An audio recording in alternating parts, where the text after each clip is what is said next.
ഒരു തുള്ളി പോലും എണ്ണ ചേർക്കാതെ വളരെ ടേസ്റ്റി ആയിട്ടുള്ള നല്ലൊരു മീൻ പൊരിച്ച ഉണ്ടാക്കുന്നത് നോക്കാം. അപ്പോൾ ഇതിന് ആദ്യം തന്നെ വേണ്ടത് ഒരു പാൻ എടുത്തിട്ടുണ്ട് കേട്ടോ. ഫ്രൈ പാൻ എന്തായാലും കുഴപ്പമില്ല. അതിനകത്തോട്ട് നമുക്ക് എരിവിന് ആവശ്യത്തിന് മുളക് പൊടി ചേർത്ത് കൊടുക്കും. ഞാനിവിടെ ഒരു 2 ടേബിൾ സ്പൂണോളം കാശ്മീരി മുളക് പൊടി ചേർത്തിട്ടുണ്ട്, 1/4 ടീസ്പൂൺ മഞ്ഞൾപ്പൊടി, ഒരു 2 നുള്ളു ഉലുവാപ്പൊടി ചേർത്തിട്ടുണ്ട്, 2 നുള്ളു കായപ്പൊടി ചേർത്തിട്ടുണ്ട്. പിന്നെ ആവശ്യം നോക്കിയിട്ട് ഉപ്പ് ചേർത്ത് കൊടുക്കുക. പിന്നെ ഇതിനകത്തോട്ട് 1 ടീസ്പൂൺ ഇഞ്ചി വെളുത്തുള്ളി പേസ്റ്റ് ചേർത്തിട്ടുണ്ട്. പിന്നെ കുറച്ചധികം കറിവേപ്പില ചേർത്ത് കൊടുക്കുക. അപ്പോൾ ഇനി നമുക്ക് വേണ്ടത് നല്ല കട്ടിയുള്ള തേങ്ങാപ്പാലാണ്. അപ്പോൾ അത് ഏകദേശം ഒരു 1/2 കപ്പിൻ്റെയും 1/4 കപ്പിൻ്റെ ഇടയിൽ ഞാൻ എടുത്തിട്ടുണ്ട്. അപ്പോൾ മീൻ എടുക്കുന്നതിനനുസരിച്ച് എടുക്കാം കേട്ടോ. ഞാൻ ഇവിടെ 2 പീസ് മീൻ വെച്ചിട്ടാണ് ചെയ്യുന്നത്. അപ്പോൾ ഒരു 1/2 കിലോ മീനൊക്കെ ആണെങ്കിൽ ഏകദേശം ഈ ഒരു അളവിൽ നമുക്ക് എടുക്കാം. ഇതെല്ലാം കൂടി നന്നായിട്ട് മിക്സ് ചെയ്തെടുത്തിട്ടുണ്ട്. പിന്നെ ഇതിൻ്റെ കൂടെ കുരുമുളക് പൊടിയും കൂടെ ഞാൻ ചേർത്ത് കൊടുക്കുന്നുണ്ട് കേട്ടോ, ഒരു 1/2 ടീസ്പൂൺ. പിന്നെ നിങ്ങൾക്ക് പച്ചമുളകിൻ്റെ ടേസ്റ്റ് ഇഷ്ടമാണെങ്കിൽ ഈ സമയത്ത് പച്ചമുളക് കീറിയിട്ട് കൊടുത്താലും നല്ല ടേസ്റ്റ് ഉണ്ടാവും കേട്ടോ. അത് വേണമെങ്കിൽ ചേർത്ത് കൊടുക്കാം. അപ്പോൾ ഇനി ഞാൻ ഇതിനകത്തോട്ട് മീൻ ചേർത്ത് കൊടുക്കുകയാണ്. അപ്പോൾ ഇതുപോലെ 2 വലിയ പീസ് മീനാണ് എടുക്കുന്നത്. ഏത് മീൻ വെച്ചിട്ട് നമുക്ക് ചെയ്യാം. ചെമ്മീൻ, അയല, മത്തി, നത്തൂലി, ഏത് മീൻ വെച്ചിട്ട് നമുക്ക് ചെയ്യാം. അപ്പോൾ എൻ്റെ കയ്യിൽ ഇതുള്ളത് കൊണ്ട് ഞാൻ ഇത് വെച്ച് ചെയ്തതേ ഉള്ളൂ. ഇനി നന്നായിട്ട് ഇതിലൊന്ന് മുക്കിയിട്ട് ഒരു അരമണിക്കൂർ അല്ല 1 മണിക്കൂറെങ്കിലും ഇതൊന്ന് മാറ്റി വെക്കുക ഇതേപോലെ തന്നെ. അതിന് ശേഷം നമുക്കിത് ചൂടാക്കിയിട്ട് ഇതിനൊന്ന് വേവിച്ചെടുക്കാം.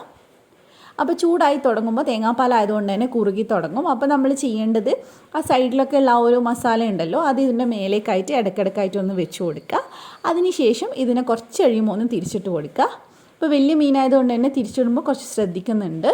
അപ്പോൾ നിങ്ങൾ എടുക്കുന്ന മീൻ ഏതാണെന്ന് വെച്ചാൽ അതിനനുസരിച്ച് ചെയ്യാം കേട്ടോ.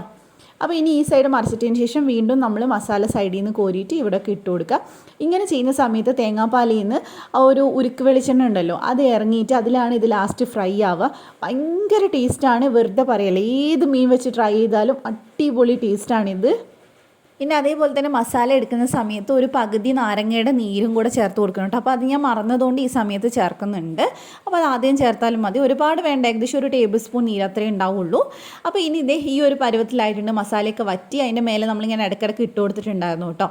അപ്പോൾ ഞാൻ വീണ്ടും ആ ഒരു മസാല തേച്ചിട്ട് ഇതിനൊന്ന് തിരിച്ചിട്ട് കൊടുക്കുന്നുണ്ട്. നമ്മൾ ശരിക്കും വെളിച്ചെണ്ണ ഒന്നും ചേർക്കുന്നില്ലെങ്കിലും ആ തേങ്ങാപ്പാലിൽ നിന്ന് വരുന്ന ആ ഒരു ടേസ്റ്റും ആ ഒരു വെളിച്ചെണ്ണേൻ്റെ ആ ഒരു രുചിയും ഒക്കെ കൂടിയ കാരണമാണ് ഇതിന് ഇത്ര ടേസ്റ്റൊക്കെ കൊടുക്കുന്നത് കേട്ടോ. അപ്പോൾ ഇത് ഞാൻ മറിച്ചിട്ടിട്ടുണ്ട്. ഇപ്പോൾ ഇതേ നിങ്ങൾക്ക് ലാസ്റ്റ് കാണാൻ മനസ്സിലാവും, കുറച്ചിങ്ങനെ വെളിച്ചെണ്ണ ഇങ്ങനെ ഉരുകി വന്നിട്ടുണ്ട്. കുറച്ചേ ഉണ്ടാവുള്ളൂ. നമ്മൾ സാധാരണ എണ്ണ ഒഴിക്കുന്ന അത്ര ഉണ്ടാവില്ല. നമ്മൾ എടുക്കുന്ന പാലിനനുസരിച്ചാണ് അതിൻ്റെ അളവ് ഉണ്ടാവുക. അപ്പോൾ ആ ഒരു എണ്ണയിലാണ് ഇതിനി മൊരിഞ്ഞ് വരിക. അപ്പോൾ നിങ്ങൾക്ക് എത്രത്തോളം മൊരിക്കണോ അത്ര നേരം വെക്കാട്ടെ. ഞാൻ ഒത്തിരി മൊരിക്കുന്നില്ല, കുറച്ച് സോഫ്റ്റായിട്ട് ഈ മീൻ ഇരിക്കുന്നതാണ് എനിക്കിഷ്ടം.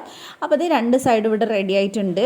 നമ്മൾ ഇതിങ്ങനെ ഫ്രൈ ആക്കുന്നതിന് മുമ്പായിട്ടുള്ള ചെറിയ ഗ്രേവി ഉണ്ടല്ലോ, അത് അടിപൊളിയാണ്. പൊറോട്ടക്കും ചപ്പാത്തിക്കൊക്കെ നല്ല കോമ്പിനേഷനാണ്, ചോറിനും നല്ല തന്നെയാണ്.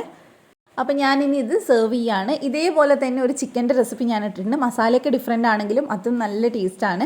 അപ്പോൾ എല്ലാവരും ഉണ്ടാക്കി നോക്കുക. ഏത് മീൻ വെച്ചിട്ട് നമുക്ക് ചെയ്യാം, ഇന്ന മീൻ വേണമെന്നൊന്നുമില്ല. അപ്പോൾ ട്രൈ ചെയ്ത് നോക്കുക, ഫീഡ്ബാക്ക് അറിയിക്കുക. ഉറപ്പായിട്ട് നിങ്ങൾക്ക് മനസ്സിലാവും തേങ്ങാപ്പാലായതുകൊണ്ട് ടേസ്റ്റ് എത്രത്തോളം ഉണ്ടാവും എന്നുള്ളത്. അപ്പോൾ ഇഷ്ടമായിട്ടുണ്ടെങ്കിൽ ധ്യാൻസ് കണ്ണൂർ സബ്സ്ക്രൈബ് ചെയ്യണേ. താങ്ക്